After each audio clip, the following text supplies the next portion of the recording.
નમસ્કાર વિદ્યાર્થી મિત્રો, આજે આપણે 9મા ધોરણની આવ્યા છે. આપણે કઈ કાવ્ય 22મી કાવ્ય છે વીરો કા कैसा हो वसंत.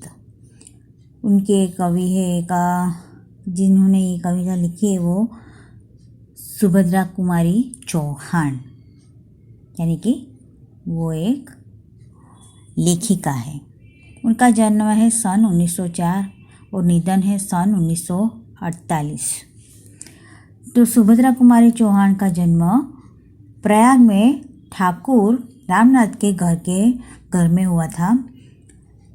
कास्टवेट गर्ल्स कॉलेज में अपने शिक्षा प्राप्त की. आपका विवाह खंडवा निवासी ला लक्ष्मण सिंह चौहान के साथ संपन्न हुआ. सुभद्रा कुमारी चौहान ने कांग्रेस के असहयोग आंदोलन में भाग लेने के लिए अपना अध्ययन छोड़ दिया और पति को भी देश सेवा में भाग लेने के लिए प्रेरित किया. सन 1947 में की 15 फरवरी को जबलपुर के समीप एक मोटर दुर्घटना में उनका देहांत हो गया. सुभद्रा कुमारी चौहान ने केवल स्वतंत्रता सेनानी रही, वरन उन्होंने साहित्य सृजन की विपुल मात्रा में की. मुकुल व त्रिधारा इनके काव्य संग्रह है. बिखरे मोती, उन्मादिनी, सीधे साधे चित्र कहानी संग्रह है. बिखरे मोती नामक पुस्तक पर उन्होंने सक्सेरिया पुरस्कार प्रदान किया गया था. सुभद्रा कुमारी चौहान की भाषा शैली सरल और सुबोध है. प्रस्तुत कविता वीरों की शूरवीरता को प्रोत्साहित करती हुई उत्तम काव्य रचना है. पूर्व पश्चिम उत्तर दक्षिण चारों दिशाएं पुकार रही है. पर्वत, हल्दी घाटी, सिंहगढ़ भी तैनात हो गए हैं. तो वीरों का कैसा हो वसंत कहकर कवित्री ने शूरवीरों का उत्साह बढ़ाया है. तो अब हम काव्य की समझूती देख लेते हैं. वीरों का कैसा हो वसंत, आ रही हिमाचल से पुकार, है उतधी गरजता बार बार, प्राची पश्चिम भू नभ अपार. सब पूछ रहे हैं दिग दिगंत, वीरों का कैसा हो वसंत. अब यहाँ पे कवि ये कह रहे हैं कि हिमालय पुकार कर पूछ रहा है कि सागर भी गरज गरज कर बार बार कह रहा है कि पूर्व पश्चिम पृथ्वी आकाश सब यही पूछ रहे हैं कि वीरों का वसंत कैसा होना चाहिए. समझ में आया? कवि क्या कहते हैं कि हिमालय पुकार रहा है, यानी कि हिमालय जो है कह रहा है कुछ कि सागर भी गरज गरज कर बार बार कर रहे हैं कि पूर्व पश्चिम पृथ्वी आकाश सब यही पूछ रहे हैं कि वीरों का वसंत कैसा होना चाहिए. फूली सरसों ने दिया रंग, फूली सरसों ने दिया रंग, मधु लेकर आ पहुंचा अनंग. मधु यानी कि शहद. वधु वसुधा पुलकित अंग अंग, है वीर वेश में किंतु कंत, वीरों का कैसा हो वसंत. यहाँ पर कवि ये कहना चाहते हैं कि सरसों में फूल आ गए हैं. सरसों में फूल आ गए हैं, उनसे वातावरण को पीला रंग मिल गया है. कामदेव अपनी मदिरा लेकर आ पहुंचा है. पृथ्वी भी नववधु जैसी सजकर प्रसन्न हो रही है, परंतु नायक यानी कि वीर पुरुष को इसमें दिलचस्पी नहीं है.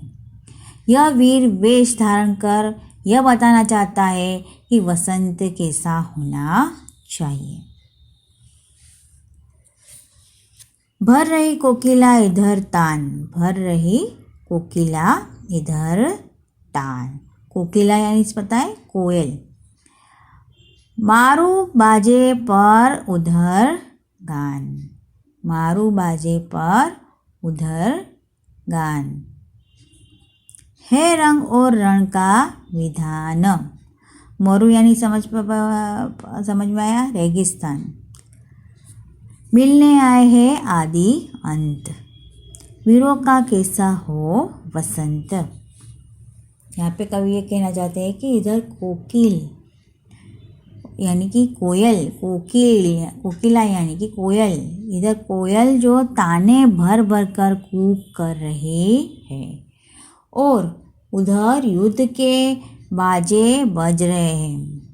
एक और वसंत का रंग है और दूसरी ओर युद्ध की तैयारी है। ऐसा लग रहा है जैसे आदि और अंत के रूप में जीवन के दो पहल मिलने आए हैं और पूछ रहे हैं कि वीरों का वसंत कैसा होना चाहिए। समझ में आया?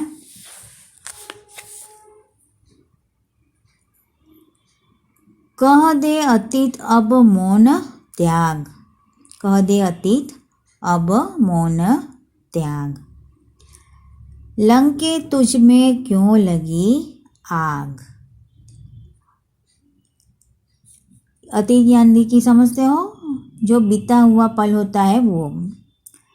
ए कुरुक्षेत्र अब जाग जाग, कुरुक्षेत्र यानी कि जहाँ दिल्ली में जहाँ का मैदान जो है वो उसे क्या कहते हैं, वहाँ पे जो युद्ध हुआ था उसे क्या कहते हैं, कुरुक्षेत्र। कौरव और पांडव के बीच में जो जहाँ पे युद्ध हुआ था वो मैदान, उसको क्या कहते हैं, कुरुक्षेत्र। बदला अपने अनुभव अनंत, वीरों का कैसा हो वसंत। यहाँ पे कवि ये कहना चाहते हैं कि हे अतीत अब तुम चुप मत रहो, अब तुम मौन यानी लेना यानी कि चुप, कि हे अतीत अब तुम चुप मत रहो और वीरों के वसंत के असली रूप के बारे में बता दो। हे लंके तुम भी बता दो कि तुम में हनुमान ने आग क्यों लगाई, तुम भी बता दो कि तुम में हनुमान ने आग क्यों लगाई थी। हे कुरुक्षेत्र तुम भी जाकर बता दो कि महाभारत का युद्ध क्यों हुआ था। तुम सबको बता दो कि वीरों का वसंत कैसा होना चाहिए। समझ में आया? अब आगे, हल्दी घाटी के शिलाखंड, ए दुर्ग सिंह गण के प्रचंड, राणा ताना का कर घमंड, दो जगह आज मोतिया ज्वलंत, वीरों का कैसा हो वसंत।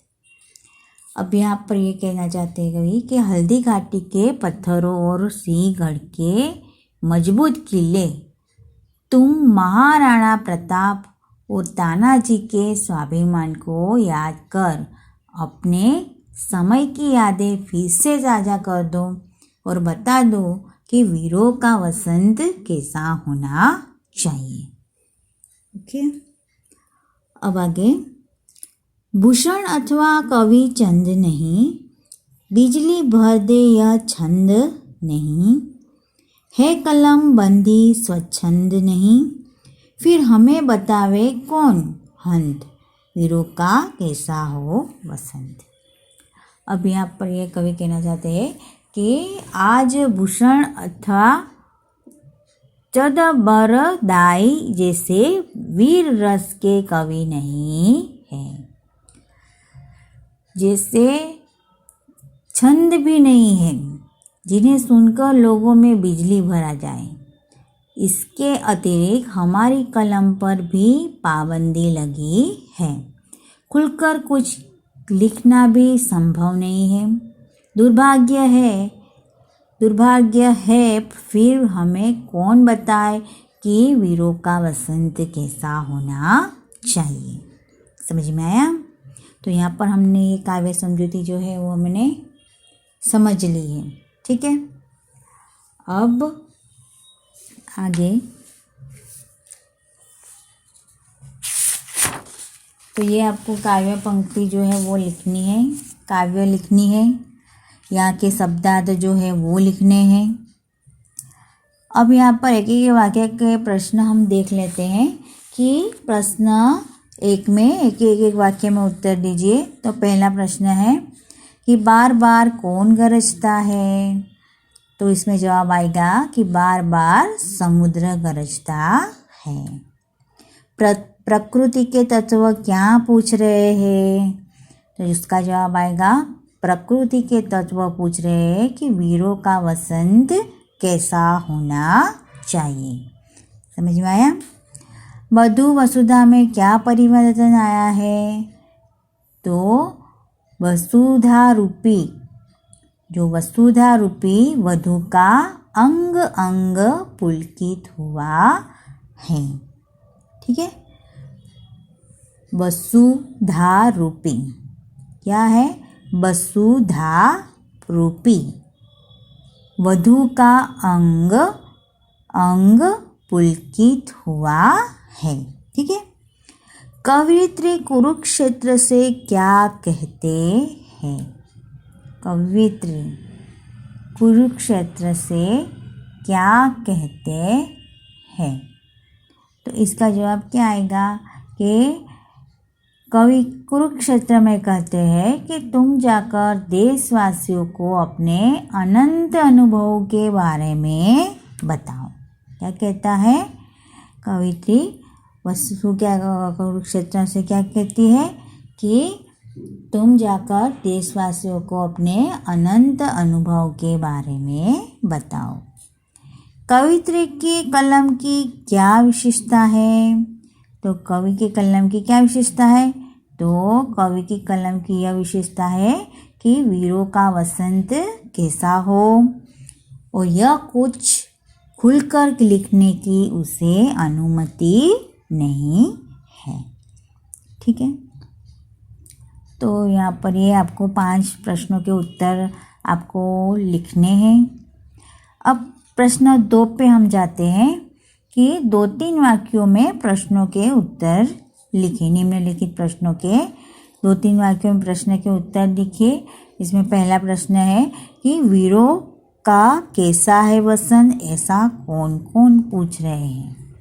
तो वीरों का कैसा हो वसंत, ऐसा हिमालय पर्वत, सागर, पूर्व पश्चिम दिशाएं, पृथ्वी और आकाश तथा क्षितिज भी यह प्रश्न पूछ रहे हैं।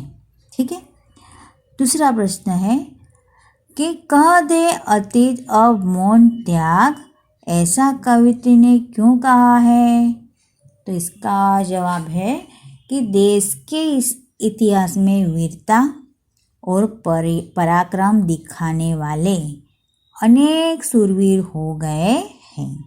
देश के इतिहास में वीरता और पराक्रम दिखाने वाले अनेक शूरवीर हो गए हैं। इनसे हम अपनी स्वाधीनता और गौरव की रक्षा के लिए बलिदान देने का पाठ सीखते हैं। इसीलिए कवित्री ने कह दे कि अतीत अब मौन त्याग, ऐसा कहा है। तीसरा प्रश्न है कि किन ऐतिहासिक घटनाओं के आधार पर कवित्री ने वीरों का वसंत बताया है? तो इसका जवाब आएगा कि हनुमान द्वारा लंका को जलाना, कुरुक्षेत्र में महाभारत युद्ध, हल्दी घाटी में राणा प्रताप तथा सम्राट अकबर का युद्ध, तानाजी द्वारा सिंहगढ़ विजय, ये हमारे इतिहास की बहुत प्रेरक घटना है। इन्हीं के आधार पर कवित्री ने वीरों का वसंत कैसा हो यह बताया है। ठीक है, अब आता है प्रश्न 3 में निम्नलिखित प्रश्नों के उत्तर 5-6 वाक्यों में लिखना है इसे। तो वीरों का कैसा है वसंत, इस पंक्ति को अपने शब्दों में कविता के आधार पर समझाइए।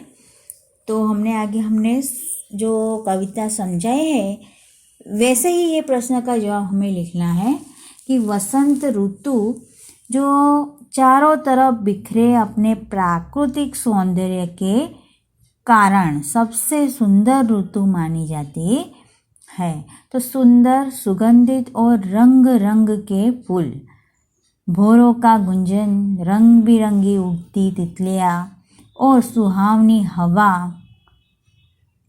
इस ऋतु की विशेषताएं हैं।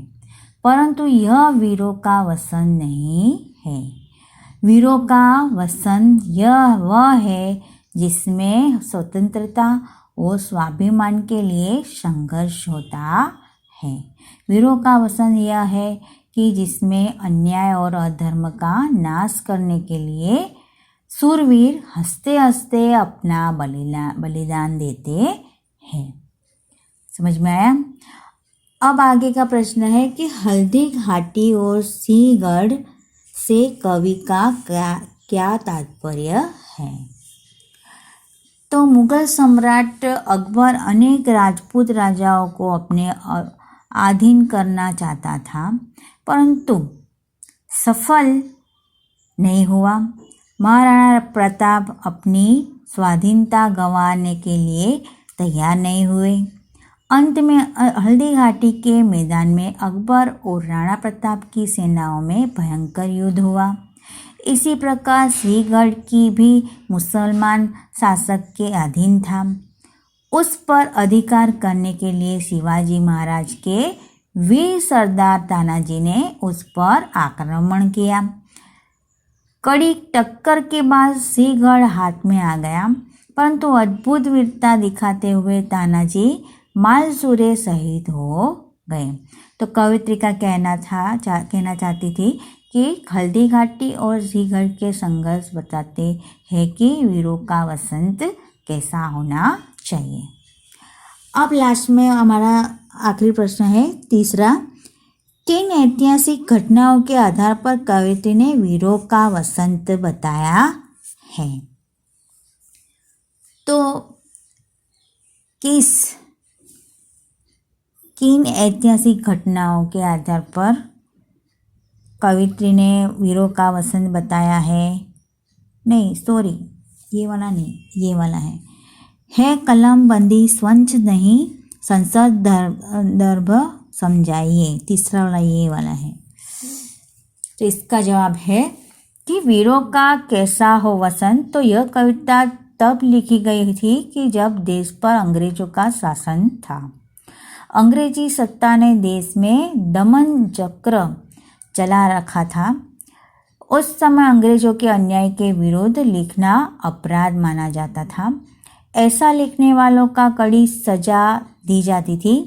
उनकी जो रचनाएं जब्त कर ली जाती थी। उसी संदर्भ में कवित्री लिखती है कि मेरे लिखने पर पाबंदी है, मैं चाहूँ तो भी कुछ खुलकर लिख नहीं सकती। ठीक है, तो ये आपको ये जो प्रश्न जो है, प्रश्न 1 और प्रश्न 2, ये आपको प्रश्न 2 और प्रश्न 3 ये आपको अपनी कॉपी में लिखना है। काव्य भी लिखनी है और शब्दार्थ भी लिखना है।